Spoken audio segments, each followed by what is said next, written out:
coming into the ministry.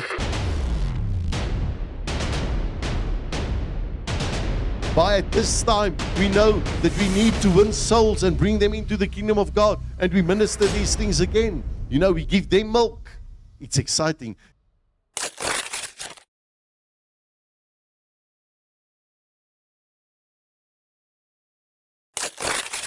Ek sien ons het 'n paar Witrivier spelers hierso. My span het gister gewen.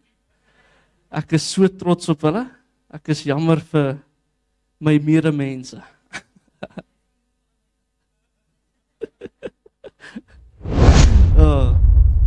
Soos dit pastoor De Beek gesê het, 'n mens hoor oor vestings en die aanvalle van die vyand daagliks. Ons sien dit, ons beleef dit, ons families beleef dit, ons medemense beleef dit. En die Here kom lê dit net op my hart om oor hierdie te kom bedien. Want dit is nie iets maklik om oor te bedien nie. Dit is om op te staan teen die vyand en sê, hier's ek. In die naam van Jesus, hier is ek. En ek wil begin met 2 Korintiërs 10 vers 4. Want die wapens van ons stryd is nie vleeslik nie, maar kragtig deur God om vestings neer te werp. Ek voel as kerk, praat nie van hierdie kerk, ek praat van as kerk, as 'n liggaam van Christus, fokus ons te veel op wat die vyand doen, in plaas van wat God kan doen. Ons praat oor die aanvalle, ons praat oor die donkerte, ons praat oor hierdie probleme. Maar waar praat ons oor aksie? Waar praat ons oor die eerste tree te vat en sê, Here, hier is ek. Ek wil hierdie in U naam verslaan. Waar praat ons oor daai eerste voet wat by die deur uit is en sê, Here, hier is ek. Ek sien 'n nood. Gebruik my. Maar kerk, ons is besig om meer oor hierdie dinge te praat as wat ons aksie vat in die gesprek. Maar ek wil net kom herinner wie God is. Ons God wat die hemel en aarde in 6 dae geskaap het, se krag is in elkeen van ons. Ons God wat reeds môre sien, terwyl ons nog wonder oor wat môre moet gebeur. Ons God wat 'n plan het vir ons lewens. Ons God wat nooit verras word deur die dinge wat die vyand doen. Wat nooit verras word deur die duiwel en sy trawante wat kom aanval nie. Die Here se reaksie is, oor is net jy. En dis wie die vyand is. Dis net hy. Ons is koningskinders, ons is kinders van die Here en ons moet intree in daai pos wat die Here vir ons gegee het. So, hierdie geestelike toestand wat op hierdie dorp is, kan ons sien. Dwelms,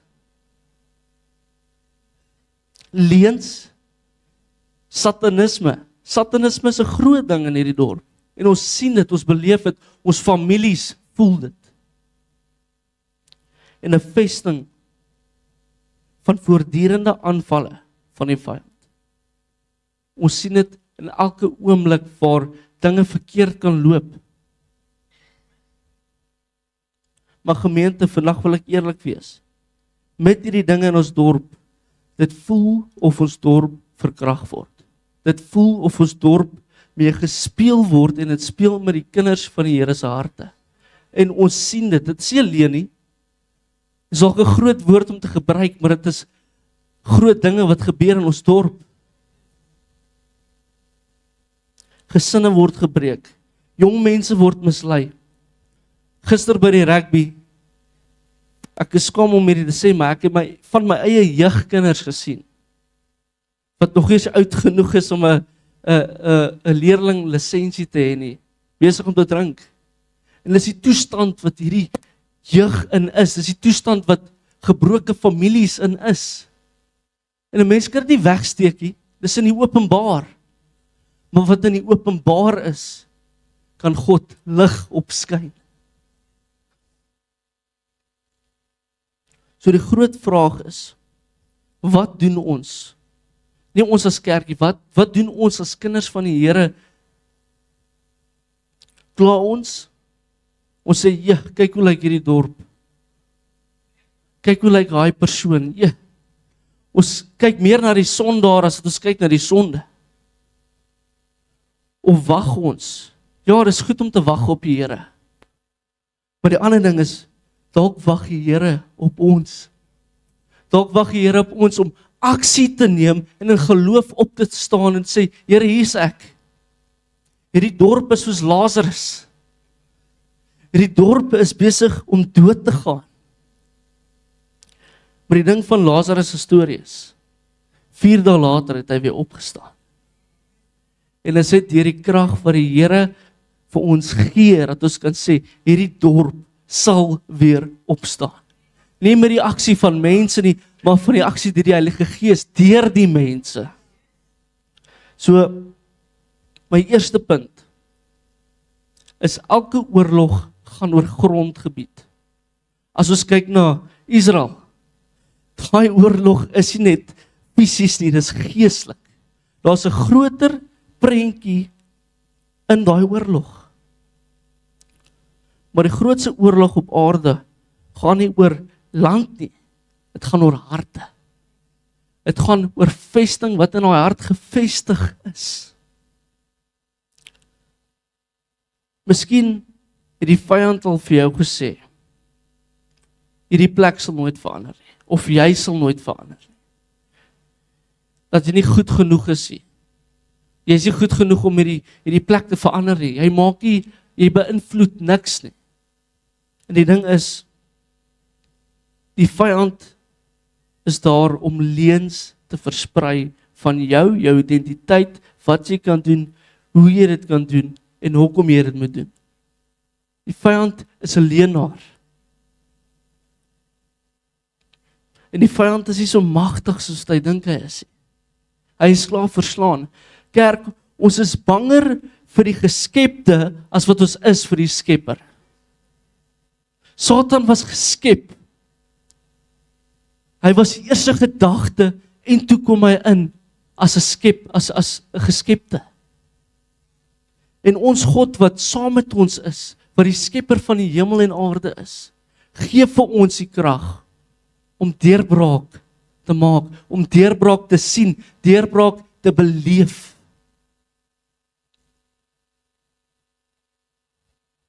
Ons doen nie 'n God wat probeer wen nie. Hy het reeds gewen. Hy het reeds die prys betaal. Die kruis was nie 'n poging tot oorwinning nie. Dit was en is en sal bly as oorwinning oor die vyand. So die tweede punt. Wat is 'n vesting? As ons na die woord vesting kyk, beteken dit dat 'n sterk plek 'n fort is, wat 'n stronghold is in Engels. En dit is 'n plek waar dit moeilik is om af te breek, met hoë mure. As ons kyk na die storie later oor Jericho, dit was 'n vesting geweest, dit was 'n plek van hoë mure, wat baie sterk was. En in die geestelike wêreld is 'n vesting enigiets wat beheer oor 'n persoon se lewe neem. So dit kan enigiets van vrees, dit kan enigiets van ongeloof wees, dit kan enigiets wees van bitterheid na onvergewensgesindheid. Dis 'n groot ding. En dan kom verslawing, dan kom sonde, en dan kom verkeerde denke. Maar hoor wat sê Paulus in 2 Korintiërs 10 vers 4. Ons lees hom weer. Die wapens van ons stryd is nie die wapens van die mensie. Dit wat die mens gemaak het, kan nie ons stryd wen nie. Maar die kragtige wapens van God, wat vestings kan vernietig. As ons probleem sien, moet ons reeds die oorwinning sien wat God wil hê. As ons twyfel, gaan ons aanhou twyfel. Ons moet in geloof opstaan en sê, Here, ek weet, U het klaar oorwin. Ek weet, hierdie probleem in my lewe is net tydelik. want U is die ewigheid. U gee vir my die ewigheid. So dit wat ek opoffer, offer ek nou vir U.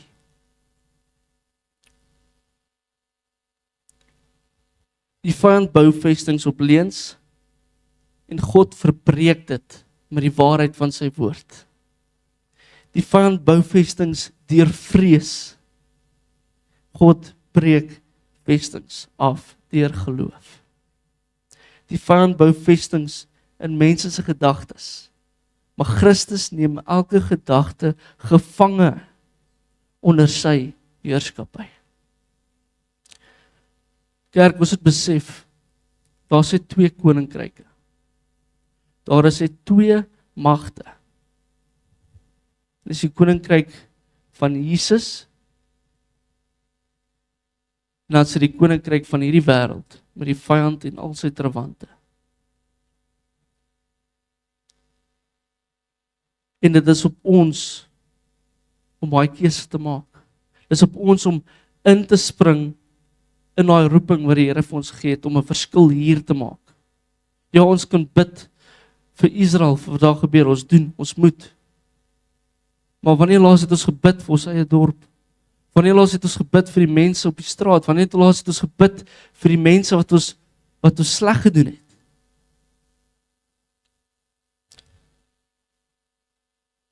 Daar is nie neutrale grond nie. Dit is of Jesus en sy koninkryk om die vestings af te breek, of jy bly in die vestings. En kerk, ek sê met die grootste liefde, net omdat ons een keer 'n week kerk toe gaan, beteken dit nie dat jy gevestig is in Jesus nie. Tradisie is 'n vesting. Tradisie maak die kerk dood. Ek het al van soveel kerke gehoor, waar mense by die huis bly, omdat hulle nie meer Afrikaanse liedjies sing. Ek wil net mense kom bewus maak, dat daai worship nie oor jou gaan nie. Daai worship gaan nie oor jou of wat jy wil hoor nie, dit gaan oor Jesus en wat jy vir hom gee en offer. Worship gaan nie oor hoe ons voel nie. Dit gaan oor wat ons vir Jesus offer in daai oomblik, in daai tyd van hoe ons lyk of hoe ons agtergrond lyk. Dit is worship, dit is ware worship.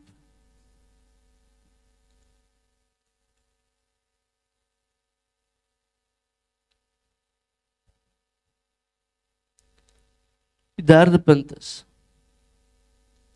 God se plan staan vas tot vandag toe.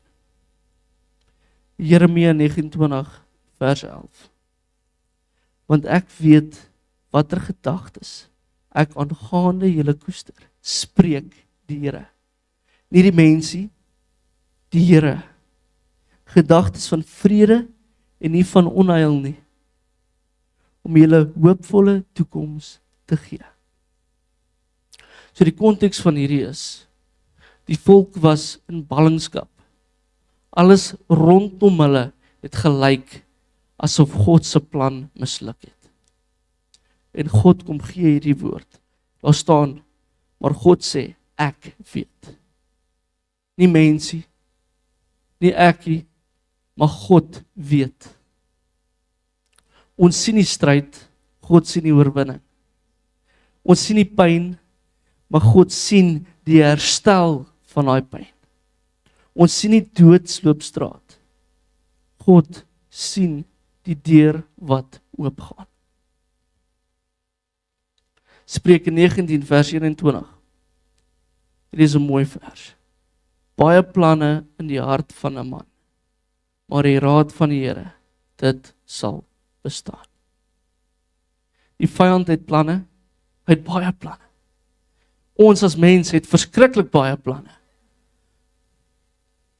Ons eie harte het planne. Maar bo alles staan die raad van God.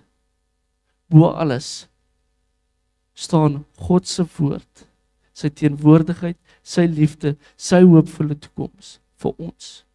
Bo elke aanval bo elke onrus. Geen vesting het die finale sê nie. As ons kyk na Josef was in die put. Dit gelyk of die vyand gewen het. Josef was as slaaf verkoop, dit gelyk asof die vyand gewen het. Josef was in die tronk, dit gelyk of die vyand gewen het. Maar die raad van die Here sal bly staan. Toe Jesus aan die kruis gehang het hel gedink sy het gewen. 3 dae later het hy 'n ander storie vertel. Die graf was leeg. Die klip was weggerol. Daai stelling wat pastoor Doopie maak, ons kan in geloof inkyk dat hy nie meer daar is nie, sodat ons in geloof kan opstaan en sê, Here, hier is ek. Kom, gebruik my om u koninkryk te bou. Ons as kerk is nie gemaak om heeldag vergaderings in te tree. Ons as kerk is gemaak om deurbraak in te bid. Hoe doen ons dit? Vas en gebed. Vas en gebed is soek 'n spesiale, intieme oomblik wat jy met God het. Om te sê, Here, ek sny my vlees af, sodat ek nader aan u kan beweeg. Ek sny wat ook al af, wat my skei van u af. Ek sny af wat ek bo u gesit het, op dit wat ek by vertroue ingesit het, sny ek af, en ek draai my aangesig aan u.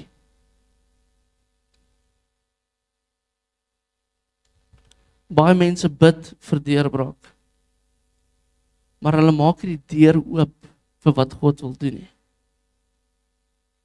Baie mense bid vir herstel, maar hulle wil nie vergewe nie. Baie mense bid vir vryheid, maar hulle hou steeds vas aan die kettinge. God het vir Joshua al gesê, ek gee vir julle Jerigo. Hy het vir hulle gesê, ek gee vir julle hierdie plek, hierdie stad. Nie maar nie, nie dalk nie. Hy het gesê, dit sal julle sin wees. Maar hulle moes steeds marseer. En die snaakste ding van die is, hulle moes nog steeds werk insit. Hulle moes nog steeds daai eerste trap vat, om in geloof te gaan na wat God vir hulle beloof het. Ons moet as mense van Barberton die eerste tree vat en sê, Here, kom ek doen u wil, kom ek staan op in my geloof en kom ek tree in waar niemand wil intree nie. Kom ek offer op wat niemand wil opoffer nie.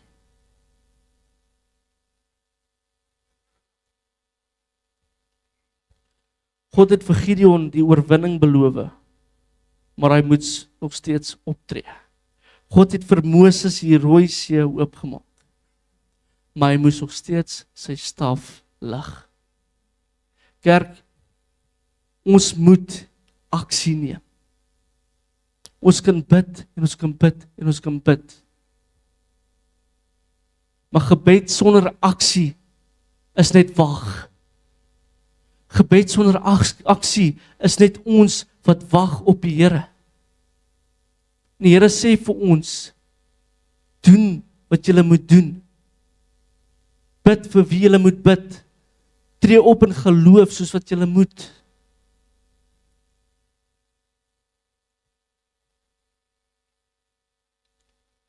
So hierdie vestings wat in hierdie dorp is, ons sien hulle, so daai vestings is nie die wortel nie. Dis die vrug van iets dieper. As ons na iemand kyk wat 'n verslawing het of 'n probleem het, die reaksie is die vrug. Die wortel is wat ook al maak dat die persoon dit doen. Die ware vesting is die leuen wat die vyand in die mens se hart gesit het. Want elke sonde begin met 'n leuen, elke verslawing begin met 'n leuen. Elke rebellie begin met 'n leuen. En in Eden sien ons dat Satan nie geweld gebruik het nie. Hy het dit gejok. Hy het net gejok. Dink net gou, Adam en Eva wat God beleef en gesien het, dat hulle geval het vir 'n jok van Satan, vir leen van Satan. En Adam en Eva wat God beleef en gesien het en was in sy teenwoordigheid, hoe makliker is dit vir ons om te val nie? Om iets te glo wat nie waar is nie. Om dinge te sê wat nie waar is nie. Hy het begin met die vraag, het God werklik gesê? En vandag gebruik hy het nog steeds. So wat moet ons doen? Elke gedagte moet gevange geneem word. Elke gedagte, nie sommige nie, elke gedagte, alles wat in daai kop van ons aangaan, elke liewe gedagte. Elke gedagte, want wat jy glo bepaal hoe jy leef. Wanneer die waarheid inkom, begin die vesting kraak. As jy die woord van God inneem, begin die ketting spreek, begin die vesting kraak, begin jou fondasie omgegooi word. Wanneer die waarheid inkom, begin die gevangenis oopgaan. Die kerk moet weer sy stem vind.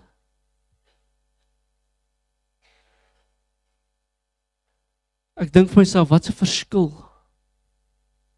kan een mens nie maak in 'n skool nie. Ek het al soveel stories gehoor van 'n kind vir die liefde van die Here so versprei en hy het so 'n groot verskil in daai skool gemaak dat hy hulle jeuggroep van 40 aand na oor die 1000 'n aand gemaak het.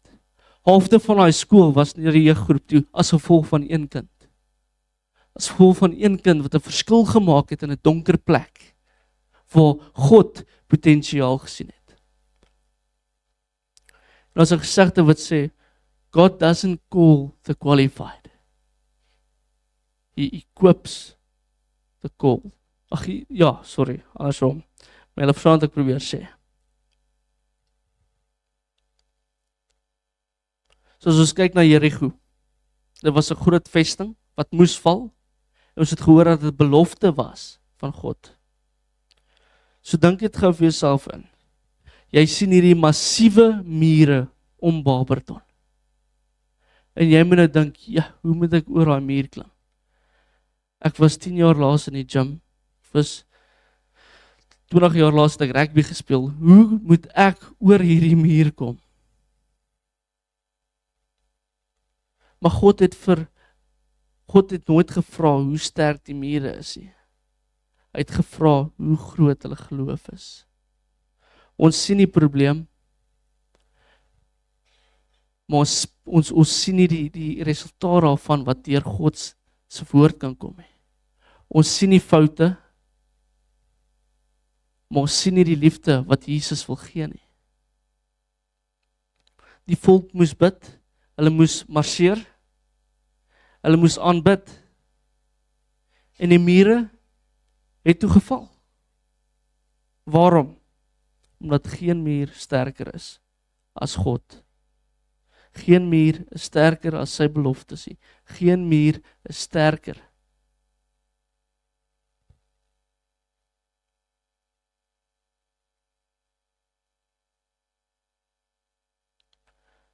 So ek wil hierdie verklaring maak oor Barberton.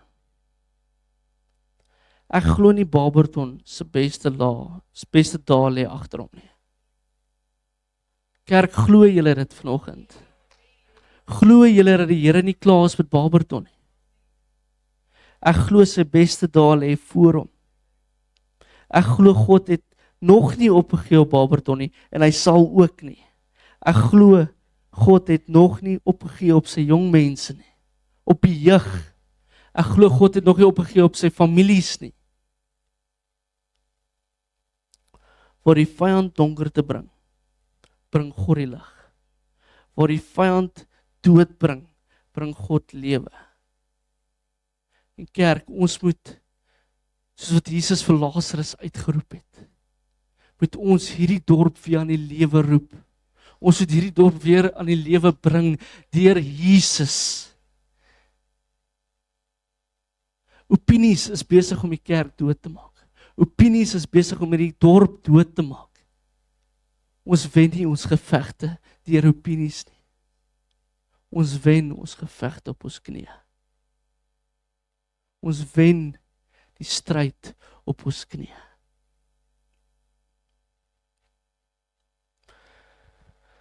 Miskien sit daar vandag van ons hierso, wat dalk so muur in ons hart het, wat sukkel om afgebreek te word. Dalk is daar van ons wat sukkel om te sien hoe hierdie muur kan val. Mure van seer kry, mure van teleurstelling, mure van vrees, mure van sonde. Die Here sê vandag, bring dit na my toe. Bring dit na my toe. Kom ons maak dit nie 'n gesprek nie, maar kom ons maak dit 'n antwoord op dit wat die Here vir ons vandag sê. Bring dit na hom toe. Bring Barberton na hom toe. Bring die families na hom toe. Bring die jeug na hom toe.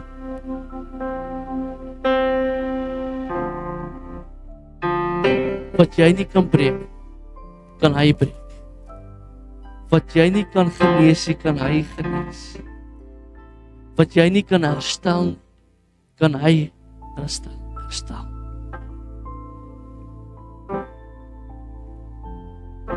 Geen vesting het die reg om ewig te bly staan. Wanneer Jesus op die toneel verskyn, weet hulle wie hy is. As voorbeeld, as ons kyk na die man wat waar Jesus demone uit hom uitgedryf het. Voordat Jesus 'n woord gesê het, het daai demoon gekniel, want hy het geweet die seun van God staan voor hom. Kerk, die Here staan saam met ons, hy staan voor ons, hy is saam met ons. Dit is tyd vir ons om in geloof op te staan en sê, Here, hier is ek. Here, hier is ek. Gebruik my, vorm my. Thank you for watching. As we come to the end of this powerful message, we invite you to be part of something greater. At Barberton Full Gospel Church, our mission goes beyond these walls. Through our benevolence ministry, we bring hope to those in need and care for the elderly. And through the Barberton Recovery Center, BRC, we walk with individuals on a journey of restoration, healing, and new beginnings. We also invest in the next generation through Kids in Christ. But we cannot do it alone. Your partnership can make a real difference. Whether through giving, volunteering, or prayer, you become a vital part of changing lives and building a stronger community. Join us, stand with us, be the hands and feet of hope. Barberton Full Gospel Church, together we make an impact that lasts.